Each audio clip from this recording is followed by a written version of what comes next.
4 offers on the table from different clubs at the moment. The Englishman has been training with us for a number of weeks now. Obviously, we know that David Moyes is a massive fan of Jesse Lingard. He had good relationships at West Ham. He came on his loan, his little 6-month loan. He was one of the best players in the league. He won Goal of the Month, and I think he won Player of the Month as well in the same month. And at one point, I think since he had signed, he had the most goals in the league from the point to where he had signed. So it's no secret that Jesse Lingard played incredibly well when he did play for us. But it's also no secret that, to be honest, he hasn't exactly been the most loyal of players to us. You know, he said that he wanted to stay and fight for his position at Manchester United, which at the time I thought, do you know what, fair enough. I kind of get that. It's your boyhood club. They're somewhat better than West Ham, in terms of what they've achieved. At the time, I mean, they got better football, better competitions they were in. So I think at the time it made sense for him to stay and try and fight for his place. He just got on the momentum of playing really well for us. So I wasn't really too upset about it. I kind of thought, like, you're playing well for us, you might as well do the smart thing and keep playing for us. But it didn't happen. And then obviously the next summer, Manchester United were offering, crazy money for us to sign him. And we were thinking to ourselves, no, I don't know, I'm not sure if I want that. And eventually we did kind of try and get a deal ironed out. But Nottingham Forest, of course, stepped in, and the whole transfer saga was ridiculous. Jesse was very, very outward on social media talking about it, saying that he wanted to go back to West Ham, but saying that West Ham weren't showing him the love. West Ham weren't, basically offering him all the money that he wanted. And he even did that TikTok, of course, of the car, choosing the old banger over the new car, sort of referring to West Ham as a bit of an old banger, which, yeah, okay, fair enough. We're an old-fashioned club, East London club, but I thought it was a little bit rude at the time, to basically just call us an old banger. But regardless of that, he did choose the money, and he chose Nottingham Forest. And you can call him reasons. We had European football to offer. Forest offered him a 1-year contract. We offered him, I think, a 3-year contract. We offered him a fairly wage. It was going to be one of the higher earners this summer. I actually don't think we will. Jesse's got 2 offers on the table currently from Saudi clubs. Wolves as well apparently are preparing an offer for Jesse Lingard on obviously a free transfer. But currently he is training with the West Ham first team, and X has actually said that we're our behind closed doors friendly that we're going to play an international break. To be in that friendly and be featured in that friendly. So I think everything's pointing towards Jesse Lingard signing a contract at West Ham.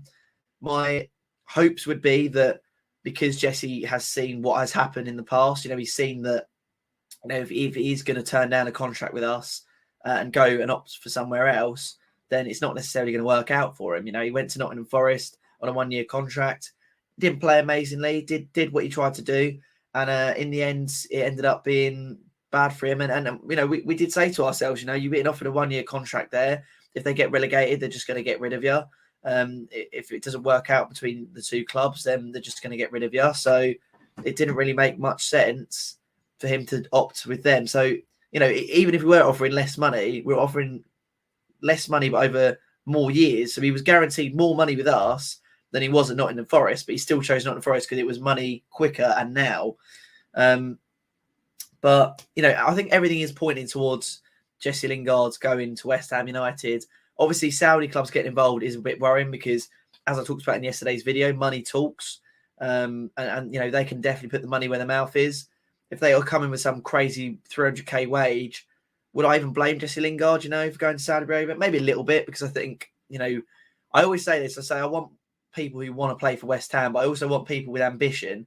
And I think if you're going to go to Saudi Arabia, unfortunately, you don't have a lot of ambition in my eyes, because yes, it's a new league, and yes, there's a lot of players in there, but playing in the Premier League and European leagues, I think, is a lot more valuable just for your career. I mean, yeah, you could look back at your career and think, oh, I've played in Saudi Arabia and earned loads of money, and I've got this nice house now, and I've retired, and it's all great.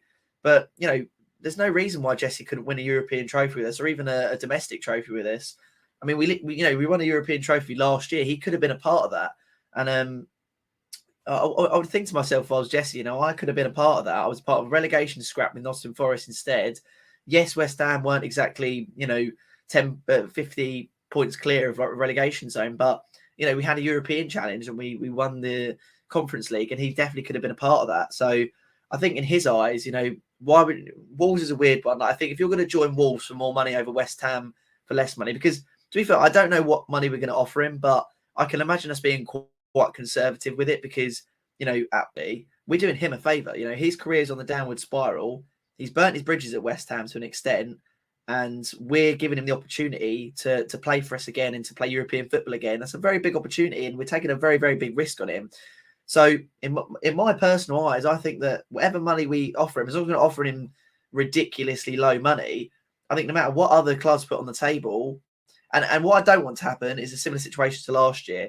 I think if Jesse Lingard even talks to clubs like Wolves or Saudi Arabian clubs, about what money he will get, about, what the money, if he even speaks to those clubs personally, I think, yeah, that's fine. You go off and you talk to those clubs, and we're just going to sit here and carry on the rest of our season, because what I don't want is a similar situation to last time we did this, to where the ball's in Jesse's court and he's sitting there saying, well, I've got an offer on the table of this amount of money, got to do it with this amount of money, Wolves want me, so-and-so want me, but I want to sign for West Ham. You just need to show me the love. You need to give me more money. I don't want that to be the case. I think we already look a little bit silly and a little bit naive for deciding to take him back. Yes, of course, we only allowed him to train with us, but it was always going to be something a little bit more than that, really, wasn't it? Like I said in last video, it's a little bit like when you really like this girl and, you've been talking to her for months, and then she goes off with some other bloke. She says, I don't want to talk to you anymore. I'm going off with this other bloke. I think we're going to get along better. And then give it like 6 months, 8 months, they break up, and then she comes straight back to you and says, look, I know it didn't work out with this guy. I should have chosen you in the first place. Do you want to go for a cup of coffee or something? And you're thinking in your head, well, I know I like you and I know all this other stuff, but let's be fair here. You chose someone else. Yeah, do I really want to mug myself off like that? And some people will say, do you know what? Ego aside, this might work out and it might be well, and it might be a good idea just to put egos aside and get on with it. And some people might just say, well, actually, do you know, I've got a bit of pride about myself, and you can go off somewhere else. So I think we're already allowing ourselves to look a little bit like mugs. And I think that also we're sort of, our pride and our values have been compromised throughout this sort of process. Jesse's a good player. We've got AFCON coming up, which we're going to lose players like Ben Rama, Cornet, Kudus. So having him in the squad, I think, would be good. But I just don't want to have this situation where, the ball's in Jesse's court. He's choosing other clubs and he's basically saying to West Ham, I want to join you guys, but there's other clubs sending me a lot more money. So, maybe you should up your money. I don't want that to be the case. I think you either want to join us and play for us or you don't. And if you don't, then you can go off to Saudi Arabia or, go off to Wolves or wherever it is you want to go. And, you can enjoy your football there. But, as I said, X has said that Jesse is training with us he's training with us, but he's also supposed to be playing or being featured in the squad that is going to take place in the friendly match behind closed doors. So if he does play in that friendly, I mean, I think that pretty much cements himself as getting that offer and being part of the first team, because it would be very, very, very strange if with all these offers coming through, he's wanting to play a friendly game for West Ham. Because surely if he wants to play or wants to accept an offer for Wolves or Saudi Arabia, he would just say, do you know what? They're on the table. I'm going right now. Surely he wouldn't be agreeing to play a friendly game, which I imagine would take place like on Saturday or Friday. Surely he wouldn't be agreeing to do that in a couple of days when, if you were interested in other clubs, you'd be thinking to yourself, okay, let me just free myself up and go talk to these other clubs. So hopefully Jesse Lingard does not get his head turned, and hopefully he does choose West Ham, unlike last time.